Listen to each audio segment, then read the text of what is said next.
Hello, Sharif here, and welcome to the end of our future, the beginning of our future. Remember, on Tuesdays we do what needs to stop, and on Thursdays, like today, we do what needs to start. And we've got um, a lot of ground to cover, especially since not that many people cover this ground. A lot of people um, stay focused on what's not working well. They actually make money off of what's not working well, or talking about what's not working well. And a lot of people are focusing on changes that restore the status quo, knowing that the status quo is toxic. We're not doing that. And therefore, we've got a lot of ground to cover. And the first thing that we need to do is calm ourselves down, get ourselves focused, focus on ourselves, but more importantly, focus on each other and focus on the path of humanity as our planet um, continues to evolve and hopefully evolves with us as opposed to kicking us by the side of the road. Okay, so let's start with our 5 minute meditation. And we start with that by focusing on our meditation candle.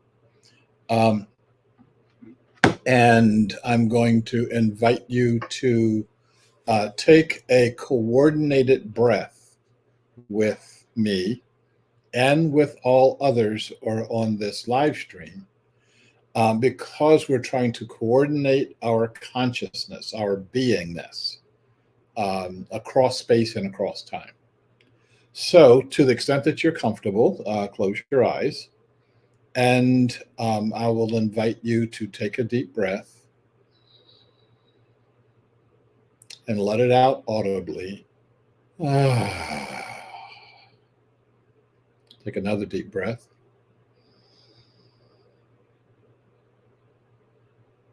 Let it out audibly. Then a third deep breath.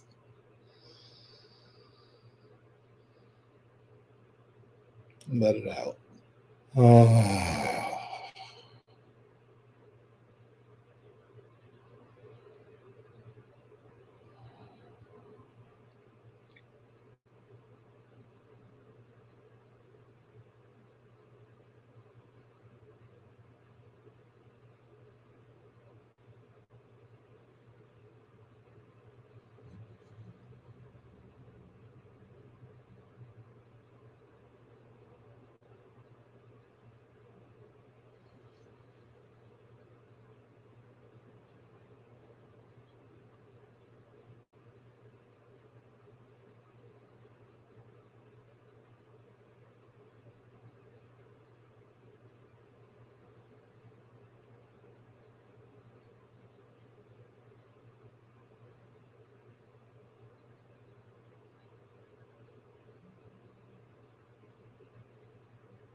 So I will invite you to come back to our center.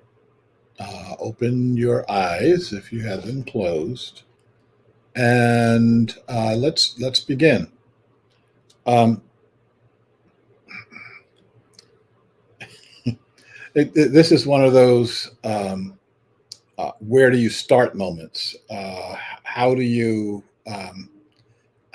how do we get ourselves focused on um, the positive aspects of what's going to happen over the course of the next 1,000 years, focusing on where we start the next 50 years? I've talked before about in uh, Europe, the European Union has an Office of the Future. And the Office of the Future focuses on 50 years out to 1,000 years or so. And they said they don't focus on the next 50 years because they said because our politicians should be doing that. That's what their job is. Well, our politicians have failed that job miserably. The only thing they can focus on is their next election cycle and not on the future of humanity. Okay, but that's for Tuesday. This is Thursday. So, and I, I write down on my notes, and a lot of times I forget to say it, but I need to go ahead and say it. Like this video, and you should do that now before it goes off the air. Subscribe to the video, and click the notifications if you can. Get this philosophy of inclusivity, the common way philosophy, out in the world. And one of the ways of doing that is me doing this live stream. And the other way of doing that is you getting it promoted to the people that you know. As we're focusing on the birth of a new society, and for those of you who own Birthing the Nation of Gaia, you know that the book starts in the birth process. We know a lot about birth. We know a lot about metamorphosis, but we act like we're not in a birth process. That's because we believe that we're in a death process. The number of people who've been talking about the death of our society, that posit dystopian futures, is really amazing. There's some steps here, and I will share what I see as these steps. You may not agree with me, in which case you are going to write something in the comments and say, I think that things will happen differently, in which case we'll talk about it.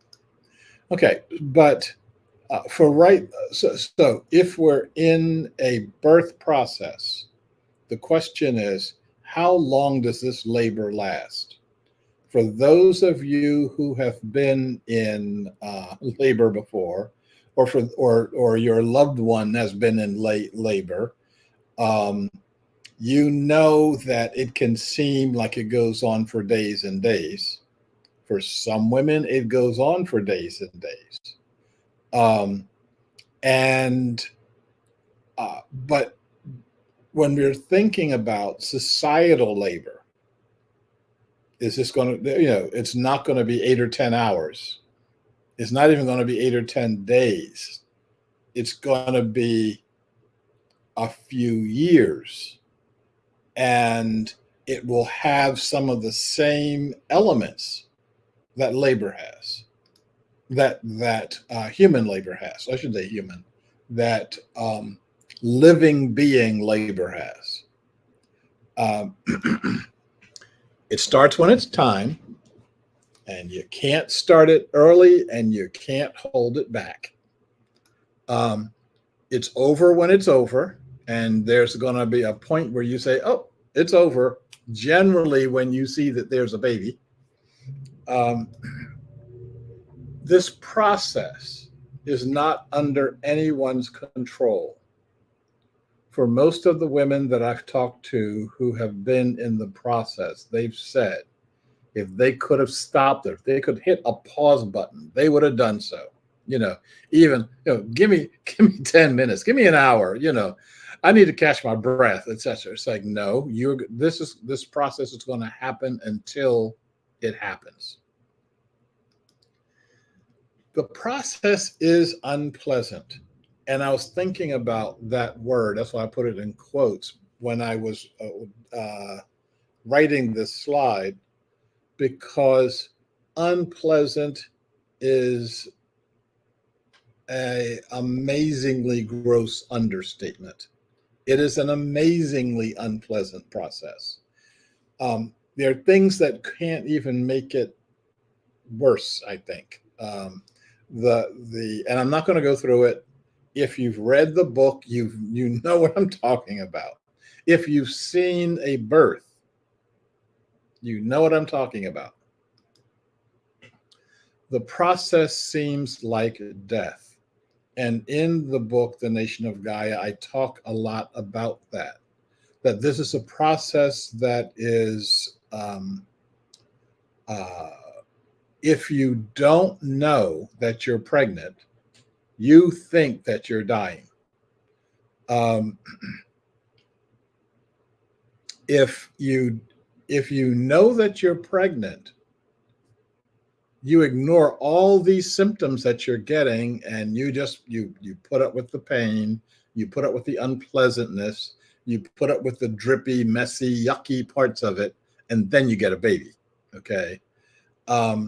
So you put up with unpleasantness, you put up with the death, what seemingly the death process, and then you get a baby. Yay.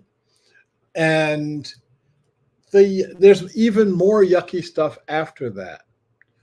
But 9,999 times out of 10,000, you don't think about the yucky stuff. Your entire focus is on the baby.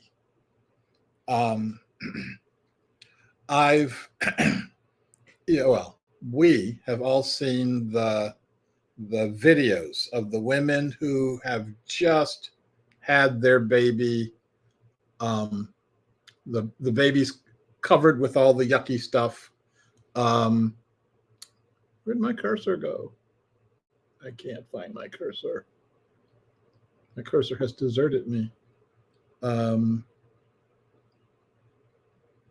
Okay, we're going to push some other buttons here. Oops, can't push that one.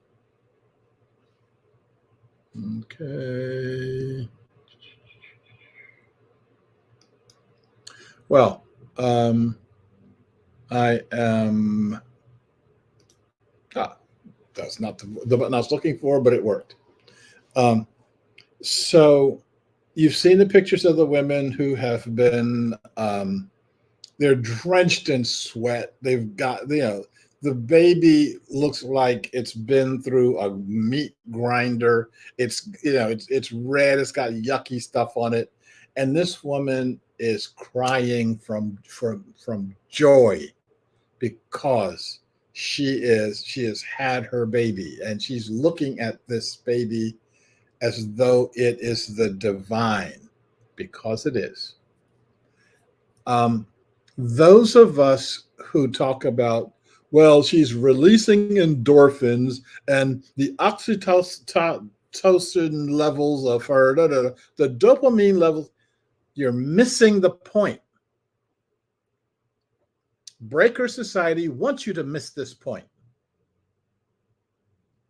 The point is that at the end of this process that is near death, this is as close as you get to death, you get this life. This is a process that all beings go through. Some of them go to the other side of death. There are beings that give their bodies to their children so that the children devour them, they eat them. when we talk about dopamine levels, etc., that locks us into breaker thinking, and we're trying to break ourselves out of breaker thinking. We're trying to get beyond our breaker thinking. Once we do that, we can start seeing the world in a different way. Um, so here's a question. How long does, well, I am going to be writing to the folks in StreamYard. My cursor keeps disappearing. So I here's the next question is, how long will our societal labor last? Well, for those of you who have read the Chronicles of the Upheavals, I'm holding up my hand because I'm supposed to have a book in this hand, but it's not there right now. It's over there. I've been rereading the Chronicles. For those of you who read it a couple of years ago when it first came out, I suggest you read it again. We're closer to the line now than we were a couple of years ago. So I think that you may get something out of it, and you may get more out of it this time. Okay. So how long will this societal labor last? Well, in the Chronicles of the Upheavals and its companion book, The Chronicles of the Awakening, the book itself is 100 years. It chronicles our next 100 years. But the part that we identify as the upheavals, where everybody recognizes that everything is going wrong, is somewhere around 30 or 40 years or so. And that's when so many systems break and so many systems fail, that and so many systems break because other systems have broken. That there's no doubt that we're in that moment. There's no way to spin what's going on. That period takes about 30 to 40 years or so. And in that 30 to 40 year period, half of humanity dies. Now, every time I say that, this is not a guess on my part. This is based on all of the objective reality I look at, and also all of the internal processes of metamorphosis. When butterflies when caterpillars go through the process of metamorphosis into a butterfly, it is not easy. It is what goes on in that chrysalis is not pretty, is not what comes out of it is beautiful. Just like what comes of this baby that you're holding is beautiful. But the process to get to that baby, what happens to the caterpillar it happens because it has to happen. When I say that 4 billion people die, everybody makes an assumption that it's those people over there that are going to die. We'll be, we may be discomforted in some ways, but those are the people who are going to die. We're acting that way in Israel, Palestine, looking at what is unquestionably a genocide, killing 33,000 people to get to a few thousand Hamas fighters, and you haven't even scratched them. I mean, they're killing to be killing, starving to be starving. And when people have said never again, what they meant was never again to us. We'll do it to somebody else. We'll allow it to be done. We'll stand and we'll read our New York Times and we'll go, and some of us get motivated enough to go out somewhere and hold up a sign in support or hold up a sign against it. But the bottom line is it doesn't change. And all this is pushing us. All these things are pushing us to this upheaval point. But that's just a flash in the pan. There's going to be a whole lot more flashes. And over the next 30 or 40 years, all of us get to have our consciousness shifted in the most radical ways. Some of us will not be able to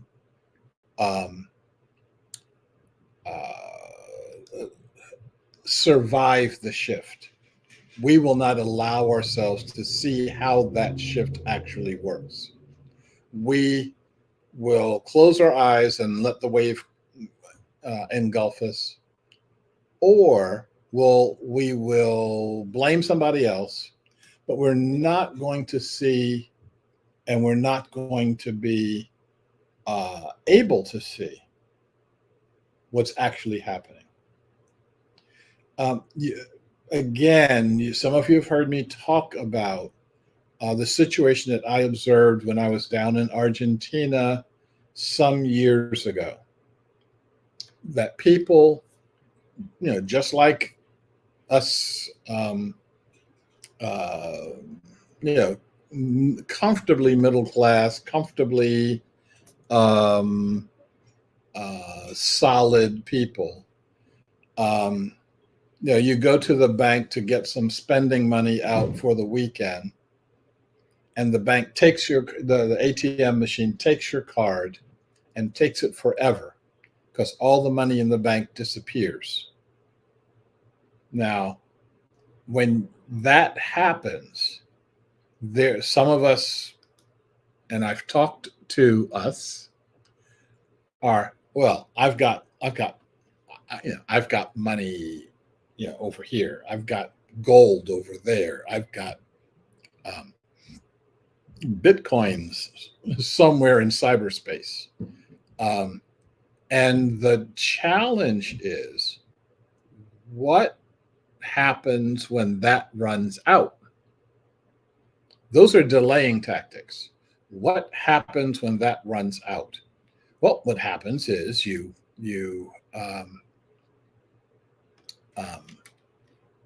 either starve or you join together with the people who have been you've been working with to share consciousness. And if you haven't been working with groups to share consciousness, think it might be time to do that. And to recognize how profound that sharing has to be. Let me give you two examples of that. I was working with a group of people. These are some of my fellow authors at Barrett Kohler who have formed an authors community, which I think is pretty cool. And I was just talking with someone whose name I won't call. And he was looking at my button, and I don't know if you can see my button. There's my button, and I wear it every day. It says, creating a world that works for all. Same as the title of the book, okay? So he's looking at the button, looking at the title of the book, and he says, that's really cool. I really like that. And I said, he said, I really believe that. I believe in that. And I said, great. So what are you doing to foster that, to support that belief? And he thinks, and for a bit, and he says, well, the first thing we have to do is get rid of all of those Republicans. And of course, from the very beginning, he doesn't believe in creating a world that works for all. He believes in creating a world for all except Republicans. And that makes no sense. That's the thing that gets us into the bind that we get in of how could so many people vote for this one or that one? And it doesn't matter which one. We have to create a world that works for all living beings, including the ones we don't like. For those of us whose basis is Christianity, we know that Jesus said a few very key things. One of the things he said was, love your neighbors. Love your neighbors like you love yourself. Well, for a lot of us, we have to love ourselves a lot better because we're not doing a good job with ourselves or our neighbors. But then Jesus said something else. Jesus said, love your enemies. Well, there, okay. Between these two poles, loving your neighbors and your family, etc., and loving your enemies or the people who despise you and the people you despise, that's the whole world. Okay. And I think that's the thing that we have to focus on and address. That's what we have to address inside of ourselves. So if we talk about having a new consciousness, it's not a new consciousness by getting rid of Republicans or Democrats. It's a new consciousness by having all of us coming together and getting rid of those elements that we think, that the illusion that we're different from each other. That our consciousness has to go from the individual, what I call in the Gaia book, the Solon, to the group, what I call the Holon. And by group, I just don't mean collective consciousness. I mean that we form a whole new way of being on our planet. For example, you've been in a group of people where they are acting together, they're thinking together. It could be a square dance. I mean, when you're doing a square dance, your movements depend on everybody else, and everybody else's movements depend on yours. That is a group of people who are thinking and acting alike and thinking and acting together. And that's good. That's really good. That's like the first half step to holonic consciousness. Once you start thinking and acting together, you then have to go to thinking and acting together but different. And I'm going to put up an image of, if I can really quick, of this guy here, Richard Feynman. And I'm tempted to actually show the video. If you want this video, look in the comment section. I will put the link to it in the comments section within 5 minutes after we get off of this live stream. But he says something in this video that I think is it's I've been trying to say it for a long time, and he just nailed it. So what he says in the video is that he was doing some experimenting on how to use time, how people use time.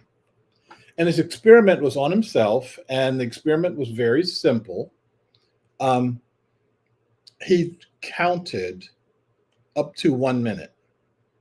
And so he's going one, two, to himself, 1, 2, 3, 4, 5. And he gets up to 47 or 48, but the clock says that's a minute. Okay. So he practices that a few times. So he gets it to the point where somewhere around 40, his count of 47, 48, 49 is 1 minute. And he's pretty certain about that. So he then sets a second task for himself. What can I do while a minute is going by? Well, I'm counting a minute going by. So he tries sorting objects while he's internally counting up to a minute, or he's looking at different colored things and he's manipulating them while he's counting this minute. He finds there's a lot of things that he can do. And he said, he was talking with one of his colleagues, and he said, I'm doing this experiment, and they all know that Richard Feynman is one of the most brilliant quantum physicists that the world has ever seen, but he's also fairly screwy. So he was saying to this friend that he was doing this, and he mentioned, he says, the one thing I can't do is I can't vocalize anything. I can't say anything, or I can't engage anything that involves saying something. And the friend says, "What are you talking about? I can do that. I can say things." So the friend trained himself how to count for 1 minute. And the friend got to 65 before the minute had gone by. And he did this several different times so that he was reliably getting to 1 minute. And then the friend says, "Well, I have no problem getting to 65 and doing verbal tasks." And so Feynman asks him, remember, this is all in the video. You can get it for yourself. Feynman says it better than I can. So Feynman says, "How can you do that?" And the friend said, "It's really simple. I see a tape in front of me, and I see numbers on that tape. And when I count off 65 numbers, a minute is up." And he says, while I'm counting this off, I can recite the Gettysburg Address. I can do whatever I need to do. Feynman was talking to himself in his head, which is why he could do all these other tasks but couldn't do vocalization tasks. This guy was looking at a tape with numbers on it, which is why he could vocalize, but he couldn't do the visual tasks that Feynman could do. Okay. You may be asking yourself right now, so what? So we have two people able to do a common task using these great brains that we've got, and going through that task in two completely different ways. Now, this is I'm not going to raise my voice and scare my neighbors. This is a really, really important point. If you've been doing consciousness work with the same group over and over again, you probably have one train of thought going on. If you're going to get to holonic consciousness, you need to have 2 or 3 or 4 different ways that people think about something. This is why the physicists in Copenhagen kept the women out of the room, kept the people of color out of the room, kept anybody who spoke a language other than a European language out of the room, because they were trying to get this narrowed down way of thinking. We are not trying to do that. We are trying to do the opposite. That we are going to get to a collective way, a holonic way of consciousness by making sure there are lots of different consciousnesses in the room and blending them together. That's going to be our challenge. Our challenge isn't going to be how do we get everybody in the room who thinks like us.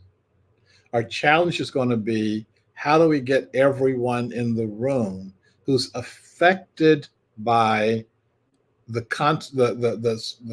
conditions that we all are going to face. Conditions of scarcity of food, conditions of scarcity of water, scarcity of resources, threats to safety, etc. How can all of us come together and blend not only our minds, but our hearts in such a way that we begin to address these issues in a coherent way? Let me take this one step further.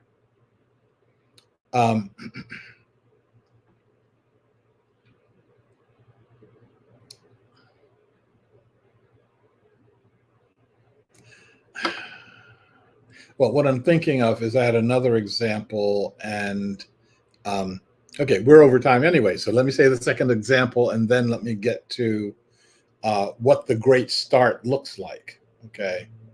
What we should be doing right now. And this has happened on a number of occasions. I'm thinking in particular about something we were doing with the young people from the Oregon Governor's School for Citizen Leadership way back when I had hair. And we were having a closing ceremony. And we actually were making it up as we went along. No practice for any of this, etc. And one of our core faculty, a Native American guy, my teaching partner and a really good friend, Calvin Hikakta, had said we should do a circle dance. Okay, I've never done a circle dance. None of us done a circle dance. And he just said, gave a couple of instructions. He said, you know, you shuffle your feet this way to the beat of the drum, and he was on a drum. And as you come to each person, you shake their hand or you bow or you hug them, and then you go on to the next person, etc. Okay, we just made that up. So we start doing the circle dance, and folks are bumping into each other. Folks are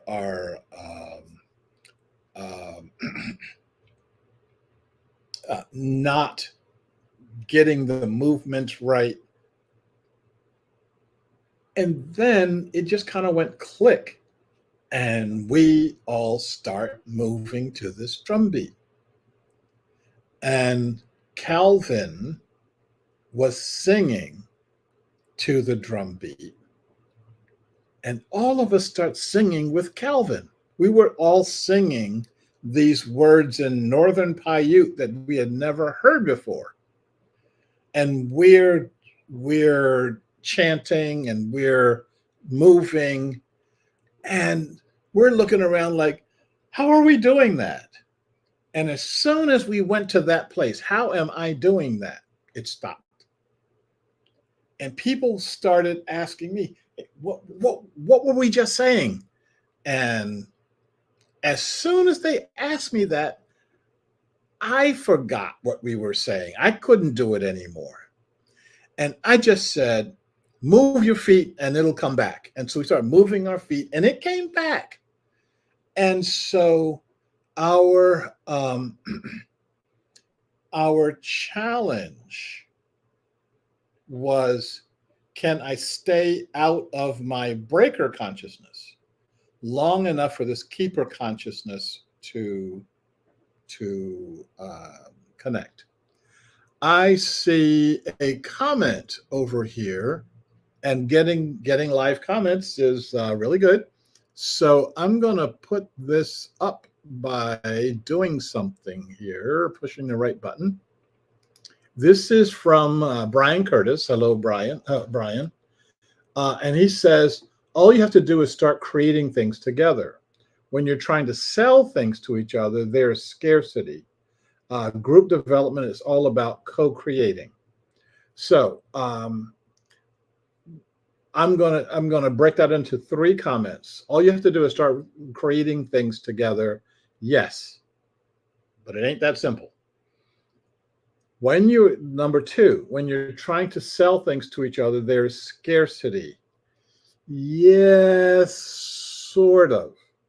If you're selling from I've got it and you don't, that's one level of scarcity. If you have a marketplace of people who are exchanging goods and values, and all of them know that they are part of a whole, and I don't come in with the rice, I come in with the onions, and somebody else comes in with the rice, and somebody else is coming in with the fish, then that's a different kind of selling. And that's when we are exchanging goods for the common good. You do that inside your own body all the time. Okay, that's something that human beings do. There's not enough oxygen over here. There's an oxygen flow that happens in your body, and you get enough oxygen. There's not enough sugar in your whatever, or too much sugar, and your liver starts doing some really interesting things.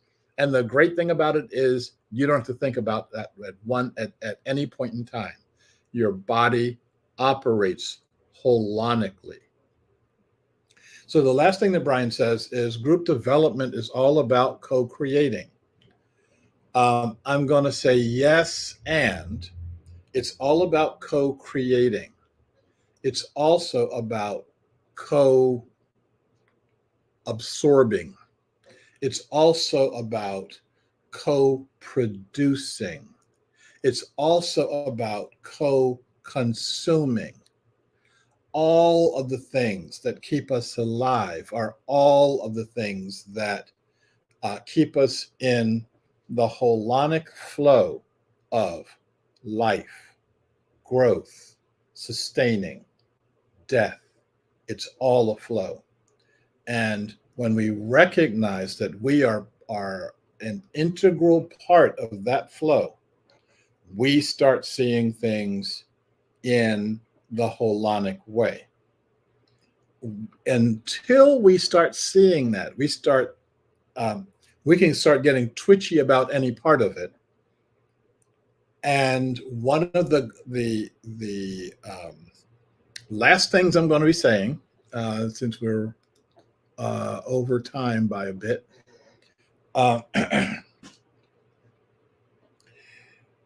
you need to have communities with an S at the end, not a community. You need to have communities that you draw from on a regular basis.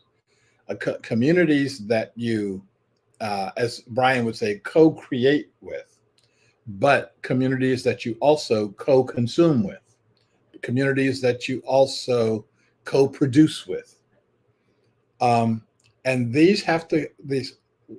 if we're going to be developing holonic consciousness, these have to be with different people who have whatever your consciousness is.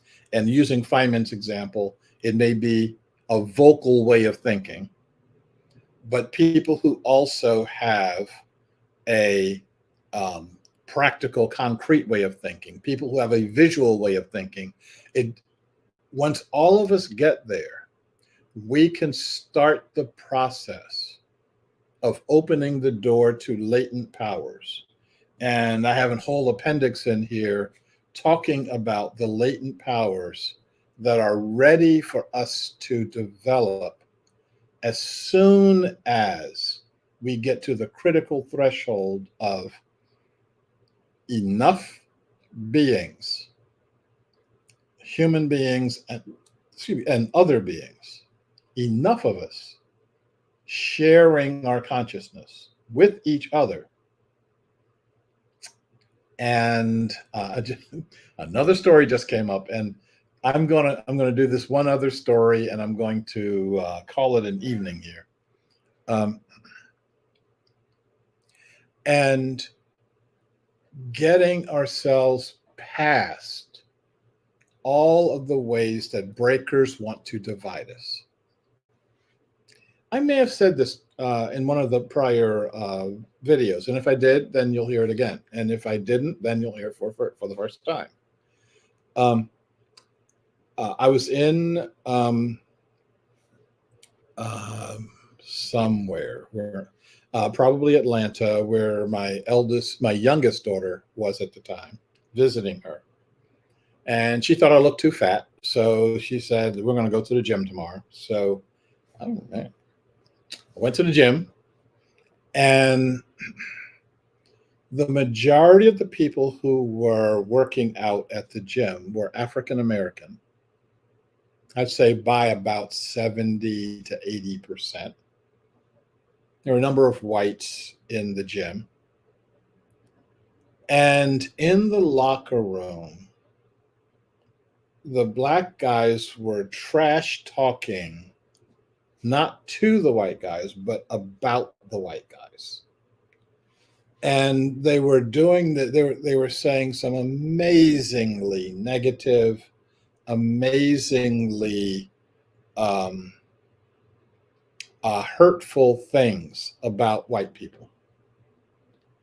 And I was kind of stuck, because if it were in any place that I was familiar with, I would have called the question. I would have said, what you're saying isn't helpful to you, and it also isn't helpful to them. I couldn't do that because I didn't have enough experience with the people who were there. And that included my daughter. I didn't want to have to say something that would get her called out, etc. So I'm listening to this, and they were, like I said, this was very uniform, very negative, and very loud. And the white guys were pretty much hunkered down. Okay, I mean, they were like the only way they couldn't hear it is by being completely deaf. So they're listening, and they're kind of just tying their shoes, etc. And they kind of scuttled out. And I was thinking at the time, so at the time, this area of Atlanta was getting torrential rains, and there was flooding everywhere. And I'm thinking, why don't these guys know that Bubba over there is the one that's got the boat? And when Bubba goes floating by you, doesn't pick you up, you're going to call it racism, and he's going to call it, I remembered what you were saying about me in the gym the other day.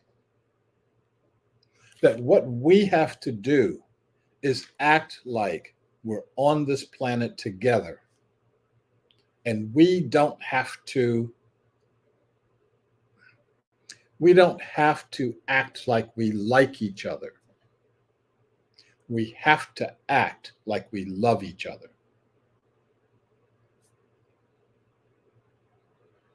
It's not easy.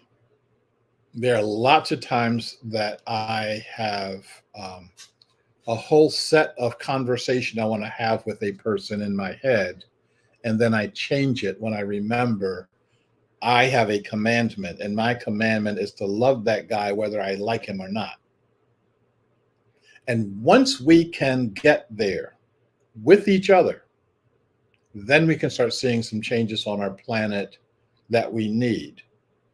If we can't get there, and I had some very prominent Christian theologians, if I called their names, many of you would know who I'm talking about, who would say to me, I just can't go there. I'm against those people. I don't like those people. They're not my brothers, etc. And I'm thinking, and how exactly do you call yourself a Christian minister? Priest? So our challenge is, regardless of what I want to do, is to do the right thing. And we've been guided by our wisdom teachers to do that right thing. So if you don't want to accept Jesus as a wisdom teacher, that's fine with me. Go with the Buddha, go with Muhammad, go with Lao Tzu, go with anybody. But you have a duty to do this. And if you want to know what we have to do in our next steps, that's it. Get together with these different people, not to convert them, not to change them, but to say our consciousness needs to rub up against each other. And we get to a point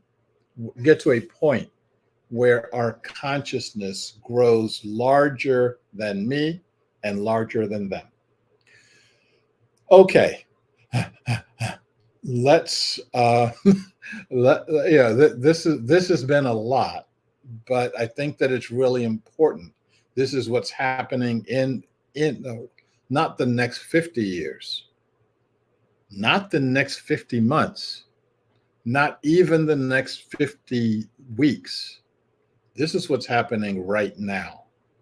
And tomorrow, you're going to be planning on getting your meetings together with these different people who think differently from you. And if it's not tomorrow, it's the next day. And if you're going to wait more than 2 days, you don't believe what's going on. And you'll wait, and something else will happen. Okay. So let's go ahead and wrap this up. First focusing on myself, then focusing on you, then focusing on us, and then focusing on all. May I be well. May I be secure. May I be happy. May you be well. May you be secure. May you be happy. May we be well. May we be secure. May we be happy.